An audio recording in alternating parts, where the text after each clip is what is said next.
Hello friends, welcome back to my channel Knowledge Planet 40।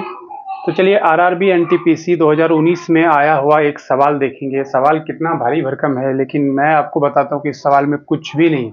आप यदि ध्यान से सोचेंगे, ध्यान से समझेंगे इस सवाल को, तो इस सवाल में कुछ भी नहीं।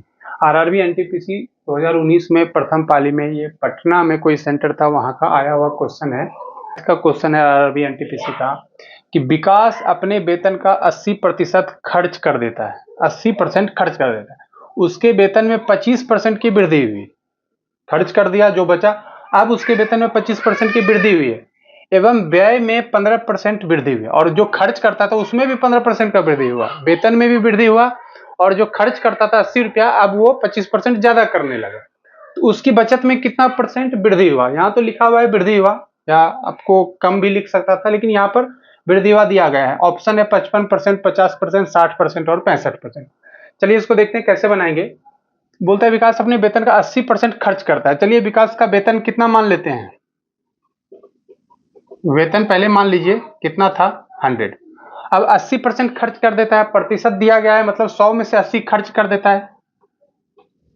खर्च कितना कर देता है? 80 रुपया। बचत, बचत कितना हो जाता है उसका? 20 रुपए का बचत हो जाता है। आगे क्या दिया हुआ है? उसके वेतन में 25% की वृद्धि हुई। अब 100 में 25% की वृद्धि हुआ, प्रत्येक 100 में 25 रुपया, तो यहाँ पर 100 ही वेतन माने हैं। अब वेतन कितना हो गया? 125 रुपया। अब क्या बोलता है कि वेतन में 25% की वृद्धि हुई एवं व्यय में 15% की वृद्धि हुई। चलिए 80 पहले खर्च करता था, अब इसमें 15% और बढ़ा देंगे। 80 का 15% कितना होगा? 20 चौकसे 20 पंचे 100, 5 तिया 15, 4 तिया 12। अब इसमें 12 और जोड़ देंगे, तो अब यहाँ पर खर्च कितने करने लगा है वो? 92। 125 में 92 खर्च करने लगा, तो अब बचने लगा कितना उसका? 33 रुपया। सिंपल है, देखिए आप कितना सिंपल है। 100 रुपया था, 80 रुपया खर्च करता था, 20 रुपया बचा। 125 रुपया जब हो गया तो 92 रुपया खर्च करने लगा, अब 33 रुपया बचा। अब क्या बता, उसकी बचत में कितना प्रतिशत वृद्धि हुई है? बचत। अब इनको मिटा देंगे, हम मिटा देते हैं हम लोग, इससे अब कोई लेना देना। अब बचत में वृद्धि कितना है? यहां से यहां तक आपको कितना वृद्धि नजर आ रहा है? 13 रुपये का वृद्धि है। तो इसका कितना परसेंट 13 है? 20 पहले बचत होता था, अब इसका x प्रतिशत जो है कितना है? 13 है। कीजिए इसको, 30 पंचे 100, x बराबर 13:5 इक्वल टू 65%। आपका आंसर यहाँ पे आ गया। कितना सिंपल था। पहले 100 रुपया था, 80 खर्च करता था, 20 बचता था। 125 जब हो गया तो 92 खर्च कर रहा है, 33 रुपया बच रहा है उसको। तो 20 से 33 कितना ज्यादा है? 13। तो यही 20 का कितना प्रतिशत वृद्धि हो गया? पहले वृद्धि इतना था 20%, अब कितना परसेंट वृद्धि हो गया इसमें? 20 का 13 कितना परसेंट है? तो 65%। चलिए यहाँ पर एक और सवाल देखते हैं कि सवाल दिया गया है, मैथ का सवाल है। किसी संख्या में 7 जोड़ने पर प्राप्त योग को 5 से गुना किया जाता है। प्राप्त गुणनफल को 9 से विभाजित किया जाता है और उसके बाद प्राप्त भागफल में 3 घटाने पर 12 प्राप्त होती है। मूल संख्या ज्ञात कीजिए। कितना ज्यादा? 1 2 3 4 5 स्टेप में ऐसा सवाल दे दिया। आरआरबी एनटीपीसी 2019 में आया हुआ क्वेश्चन है। ऑप्शन ए 60, बी 40, सी 30 और डी 20 है। चलिए यहाँ पे सबसे पहले क्या लिखा हुआ है? किसी संख्या में 7 जोड़ने पर। किसी संख्या में, संख्या तो पता ही नहीं कि कौन सा संख्या, वही निकालना है। मूल संख्या क्या? मूल संख्या को x मान लीजिए, एकदम सिंपल सा, कोई लिखना नहीं है, कोई पढ़ना नहीं है। x में 7 जोड़ने पर, 7 जोड़ दीजिए, पर प्राप्त योग को 5 से गुना पर। अब इसको प्राप्त योग है तो इसको करेंगे, अब 5 से इसको मल्टीप्लाई कर दीजिए, आगे पीछे जैसा भी करना है 5 से मल्टीप्लाई कर दीजिए। यहाँ गुना करें या ना भी दे तो ये मल्टीप्लाई होगा। 5 से गुना किया जाता है, प्राप्त गुणनफल को 9 से विभाजित किया। अब ये पूरे को हम क्या करेंगे? 9 से विभाजित कर देंगे, सिंपल सा बात। प्राप्त भागफल में 3 घटाने पर, यहां पर आपको ये जो पूरा हुआ, यहां पर ये जो पूरा भागफल हुआ, इसमें 3 घटाने पर कितना हो जाता है? 12।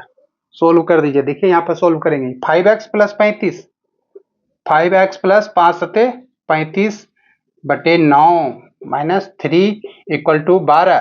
चलिए कीजिए, 5x प्लस 35 बटे 9 बराबर, ये 3 को इधर कीजिए, 15 हो जाएगा। अब ये 9 को यहाँ पे गुना कर दीजिए, ठीक है, क्योंकि ये जब इसको लिखेंगे तो ये 9 उधर गुना हो जाएगा। 15 नमा कितना हो जाता है?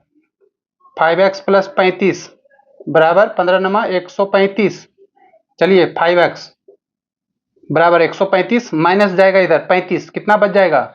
100, एक्स का मान क्या आ जाएगा, एक्स बराबर क्या आ जाएगा, 5 से डिवाइड होगा तो 20, आंसर आ गया आपका। 1 मिनट से भी कम में ये सवाल बनके तैयार है, 3-4 लाइन में लिखा हुआ है। हालांकि आपको कंप्यूटर में जब वो आएगा क्वेश्चन तो 2 लाइन में ही रहेगा, छोटा छोटा रहेगा। सीबीटी एग्जाम का एक खास बात है, उतना बड़ा ही स्क्रीन पर आपको बड़े सवाल भी दिए जाएंगे, छोटे सवाल भी दिए जाएंगे। तो जब जो इतना लंबा सवाल होगा ना, उसके अक्षर बहुत छोटे होंगे। मोबाइल पर भी जब मैं तैयारी कर रहा हूँ, करवा रहा हूँ, मैं खुद भी तैयारी कर रहा हूँ।